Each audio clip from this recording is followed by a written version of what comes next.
Buenas tardes. En la clase de hoy realizaremos un recorrido sobre lo trabajado en clases anteriores sobre las etapas del desarrollo de la conceptualización de la escritura, para luego hacer una generalización sobre el modelo didáctico que nos proponemos en el abordaje de la alfabetización del sistema de escritura. En el marco teórico y conceptual en el que basaremos nuestro abordaje de la enseñanza es la psicogénesis de la lectoescritura según los aportes de Emilia Ferreiro. Esta propuesta tiene como base que los niños realizan siempre esfuerzos mentales y actividades cognitivas activas para comprender el sistema de escritura y por lo tanto darle sentido a la adquisición y a las actividades que se involucran en la escritura, ya que se trata de un proceso precisamente de adquisición de conocimiento. Otro aporte fundamental desde este enfoque, desde esta perspectiva, es que busca que los niños adquieran la escritura como un sistema de representación. Esto ya lo hemos hablado un par de veces, que significa que adquieran a la escritura como un sistema independiente de la oralidad. Es decir, que lo adquieran de manera natural y no forzada y espontánea, ¿no? Por último, también dijimos que la escritura se adquiere a partir de un proceso gradual, evolutivo y acumulativo. Es decir, que es un proceso que se desarrolla a lo largo del tiempo y que va pasando por diferentes etapas. Partiendo desde estas premisas, entonces, esta propuesta determina que la adquisición de la escritura se fundamenta en prácticas constantes y regulares de los niños y de las niñas en las que realizan, es decir, que se familiarizarán de manera consciente y reflexiva con la lengua escrita mientras más lean y más escriban. Como dijimos entonces, la tarea del docente será poder promover la escritura y luego analizar las producciones de las niñas y los niños para poder reconocer esas etapas de desarrollo y establecer en qué periodo de la conceptualización de la escritura se encuentra para nuevamente guiar y desarrollar ese proceso, ¿no? Emilia Ferreiro establece que existen 3 periodos del desarrollo de la escritura, que están bien definidos y que son regulares para todos los niños y las niñas en general, teniendo en cuenta las diversas y múltiples los múltiples marcos sociales, socioeconómicos, culturales, etc. Estas etapas son la distinción entre lo icónico y no icónico, la diferenciación entre encadenamiento de letras y la fonetización de la escritura silábica y alfabética. De esto ya hemos hablado. La primera etapa se caracteriza por el hecho de que los niños realizan un trabajo intelectual reflexivo, ¿no? Para poder diferenciar las marcas gráficas entre lo icónico y otras representaciones que no son icónicas. Es decir, que empiezan a establecer diferencias y distinciones entre los dibujos y las letras. Ahora bien, no siempre los niños determinan esas representaciones no icónicas de manera convencional, ya que pueden llamarlas letras, bolitas, marcas, números, o incluso determinando características de subconjuntos, como por ejemplo son 5 o son ceros o son M's, etc., ¿no? Y esto es importante que lo remarquemos y nos detengamos en esto para aclarar que muchas veces cuando nosotros nos encontramos en estas situaciones y las presenciamos de alguna manera, tendemos a marcar, ¿no?, inmediatamente este error, este supuesto error, para poder definirlo y corregirlo y nombrar correctamente qué es esta actividad que está realizando el niño. En esta etapa en realidad no importa o no interesa de qué manera denominen a las letras, ¿no? A estas marcas gráficas que ellos pueden llegar a formular, sino cómo puedan diferenciar el dibujo de otras producciones. Y esto es fundamental. Cuando los niños y las niñas plantean estas denominaciones o dicen marqué o escribí, significa que empiezan a distinguir realmente, que empiezan a ser conscientes de cómo el sistema de escritura es un sistema de representación independiente de otros sistemas. En este caso, un sistema diferente al del dibujo, al de la ilustración, ¿no? Veamos dos ejemplos. En estos dos ejemplos que veremos están representados los textos originales y al lado lo que el docente transcribe según el significado que tiene para el estudiante que lo escribió. Así suelen ser las primeras producciones escritas por niñas y niños. Observamos acá que difícilmente se busque representar por medio del dibujo el significado que le da el niño, ¿no?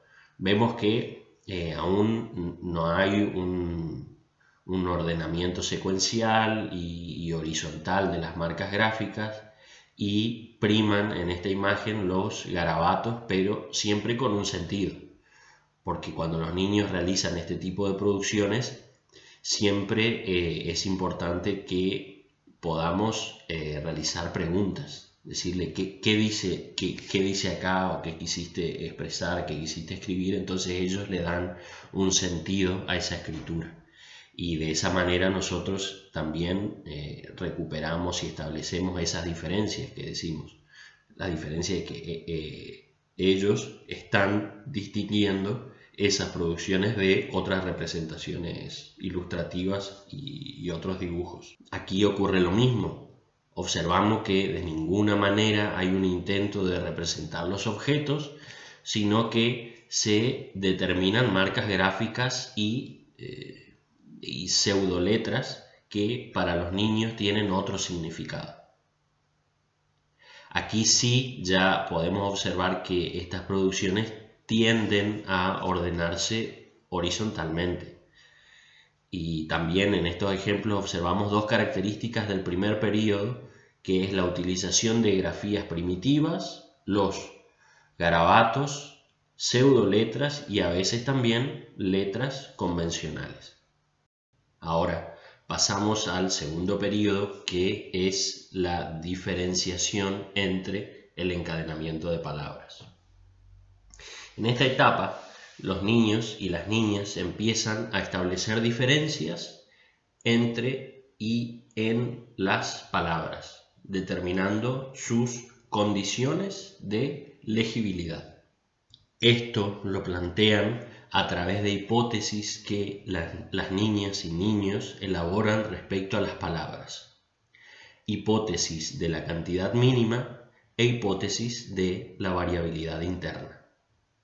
Emilia Ferreiro califica a estas dos hipótesis como criterios cuantitativos y cualitativos respectivamente. Es decir, que en esta etapa los niños y niñas sostienen que para que una palabra pueda ser leída debe tener una cantidad mínima de letras, nunca menos de 2.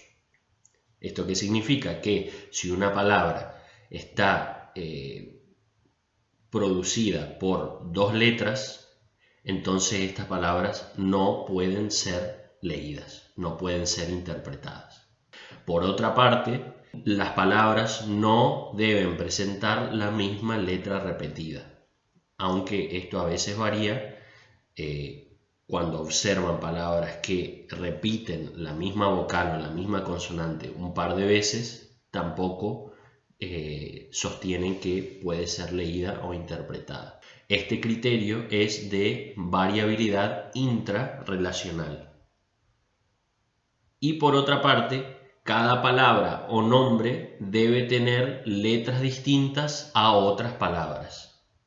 Es decir, que los niños, cuando elaboran escrituras a partir de un dictado, por ejemplo, intentan que no se repitan la misma secuencia de letras o grafías en diferentes producciones y palabras subsecuentes, ¿no? A este criterio Emília Ferreiro lo denomina variabilidad interrelacional.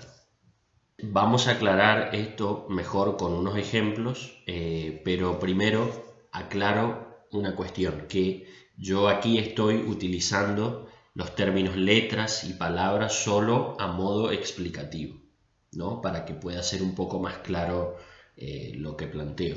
En la bibliografía la autora explica que las producciones que realizan los niños son marcas notacionales, grafías, grafemas, ideas, escrituras, etc., que formalmente lo son, ya que lingüísticamente estas escrituras infantiles no son gramaticalmente correctas, ¿no? Entonces no podríamos llamarlas letras o palabras en muchos casos.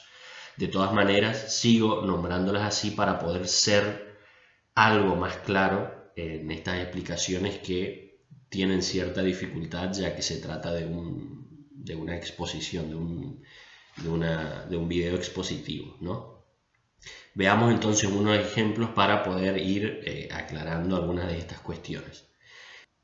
En las siguientes imágenes veremos ejemplos en donde los niños ya determinan las condiciones de legibilidad. Esta escritura surge a partir de un dictado, es decir, que la maestra realiza el dictado de una lista de palabras y ellos escriben de manera independiente y libre. En este ejemplo vemos que es bien esclarecedor porque no solo varían las letras en cada una de las palabras, sino que hay una intención bien activa y consciente de no repetirlas en el mismo orden entre una palabra y otra. Y además en el interior de las palabras en sí. Y esto es lo que Ferreiro denomina variabilidad intrarrelacional, es decir, en el interior de las palabras, e interrelacional, en la correlación de palabras. Además, utiliza también un máximo de letras por palabra, que en este caso es 5, y nunca menos de 2. Acá observamos que hay un dibujo y que la palabra acompaña o representa ese objeto. Aquí utiliza una cantidad mínima de grafías en cada escritura y en este caso nunca menos de 2 ni más de 4. En estos ejemplos ya observamos que hay un cierto ordenamiento secuencial y una orientación más bien horizontal definida y una utilización de grafías convencionales, ¿no? Pero bueno, como hemos dicho, en el primer periodo los niños y las niñas ya empiezan a establecer diferencias y distinciones entre los dibujos y las escrituras. En esta etapa, por lo tanto, establecen criterios de legibilidad e interpretabilidad, porque pensemos que los niños constantemente están pensando que esas escrituras tienen que ser leídas y por lo tanto tienen que ser interpretadas. A partir de estos criterios de legibilidad surgen a partir de distinciones, entonces, cuantitativas, es decir, una cantidad mínima de palabras, y cualitativas, que tiene que ver con la variabilidad interna de las grafías y su correlación con otras producciones subsecuentes. El tercer periodo es el de la fonetización de la escritura. Y para esto veamos un ejemplo de la autora leyendo un fragmento del texto para poder empezar a aclarar esto. Víctor, 5 años y 2 meses, estima que es necesario un mínimo de 3 letras para obtener una totalidad interpretable. Nos pide escribir barco. Escribimos una letra preguntando si está bien. Víctor responde que no, porque nomás dice va. Ponemos otra letra y la respuesta de Víctor es idéntica, nomás dice va. Más adelante, la autora concluye lo siguiente. Esto es muy importante porque en lugar de decirnos que una parte del barco no está todavía representada, lo cual sería el caso si la escritura fuera concebida de modo icónico, un barco sin velas, por ejemplo, Víctor hace referencia a la forma lingüística. Un barco sin co, no es un barco completo. Haciendo esto, Víctor toma en cuenta, sin tomar conciencia, el hecho de que la forma lingüística hablada, es decir, la palabra, está también compuesta de partes. Precisamente, cuando las niñas y los niños empiezan a dar cuenta de que las palabras son susceptibles de ser descompuestas en segmentos más pequeños, en pedacitos, como ellos lo denominan, ocurre una correspondencia término a término entre la oralidad y la escritura. Estos segmentos son justamente las sílabas. Este periodo se subdivide en 3 subetapas y la primera es la silábica. Pero vayamos por parte entonces. Para la escritura siempre continúan partiendo de las condiciones de legibilidad del periodo anterior. Es decir, que realizan la escritura teniendo en cuenta la cantidad mínima y la variabilidad interna de las palabras. Pero en el tercer periodo, cuando realizan la lectura de sus producciones, tienden a relacionar cada letra de la palabra con una sílaba del objeto representado en la oralidad. Por ejemplo, para el enunciado carne guisada, el niño representa cada sílaba con una letra, de la siguiente manera. Car se corresponde con el grafema A, ne con N y con gui, y así sucesivamente. Es decir, que realizan una relación inmediata entre las letras que escribe y la sílaba sonora de la palabra. También ocurre en la mayoría de los casos que los niños encuentran muchas más letras en sus palabras que sílabas en la oralidad, ¿no? Y por lo tanto empiezan a reflexionar al respecto para poder encontrar soluciones a esa irregularidad, ¿no? Y encuentran diversas soluciones, como por ejemplo saltearse letras, porque cuando realizan la lectura, ¿no?, van siguiendo con el dedo, que eso es una técnica bastante regular y generalizada. Entonces van siguiendo con el dedo y la solución, como encuentran más letras que las sílabas, van salteándose algunas letras, empiezan a unirlas, por ejemplo, una sílaba con dos letras, o empiezan a repetir sílabas de la palabra para poder encontrar, ¿no? Son todos procesos que buscan encontrar una solución a esa irregularidad, ¿no? Porque pensemos que constantemente ellos están reflexionando al respecto y van elaborando reflexiones y resignificaciones a esas irregularidades que encuentran en sus producciones. Y esta corrección es un momento muy importante para el desarrollo y la adquisición de la lectoescritura, porque tiene una gran carga didáctica y reflexiva, una gran importancia cognitiva, ya que implica que muchas veces los niños tienen que empezar a problematizar y resignificar esas hipótesis que traen de las etapas anteriores. Porque claro, como no encuentran una regularidad en esas hipótesis que sostienen, entonces tienen que empezar a solucionar y a buscar a buscar relaciones lógicas entre sus saberes con los nuevos conocimientos y los problemas que se está encontrando, ¿no? Y es la tarea del docente alfabetizador justamente promover y guiar estos procesos de reflexión para que sean los niños quienes vayan experimentando, que vayan problematizando, que vayan falseando y que vayan comprobando sus propias producciones, sus propias limitaciones y sus saberes previos. ¿De qué manera? Bueno, pues haciendo preguntas sobre las producciones escritas, motivando la escritura, promoviendo y proponiendo dictados de palabras que como docente que conoce en qué etapa de la conceptualización se encuentra, entonces promoviendo el dictado de palabras que puedan significarles unos conflictos, ¿no? Que puedan significarles problemas cognitivos a los niños. Porque si yo sé que se encuentra en cierta etapa del tercer periodo, entonces yo le voy a dictar cierto tipo de palabras, por ejemplo, ¿no? Cierto tipo de palabras que pueda significarle un proceso de reflexión constante y de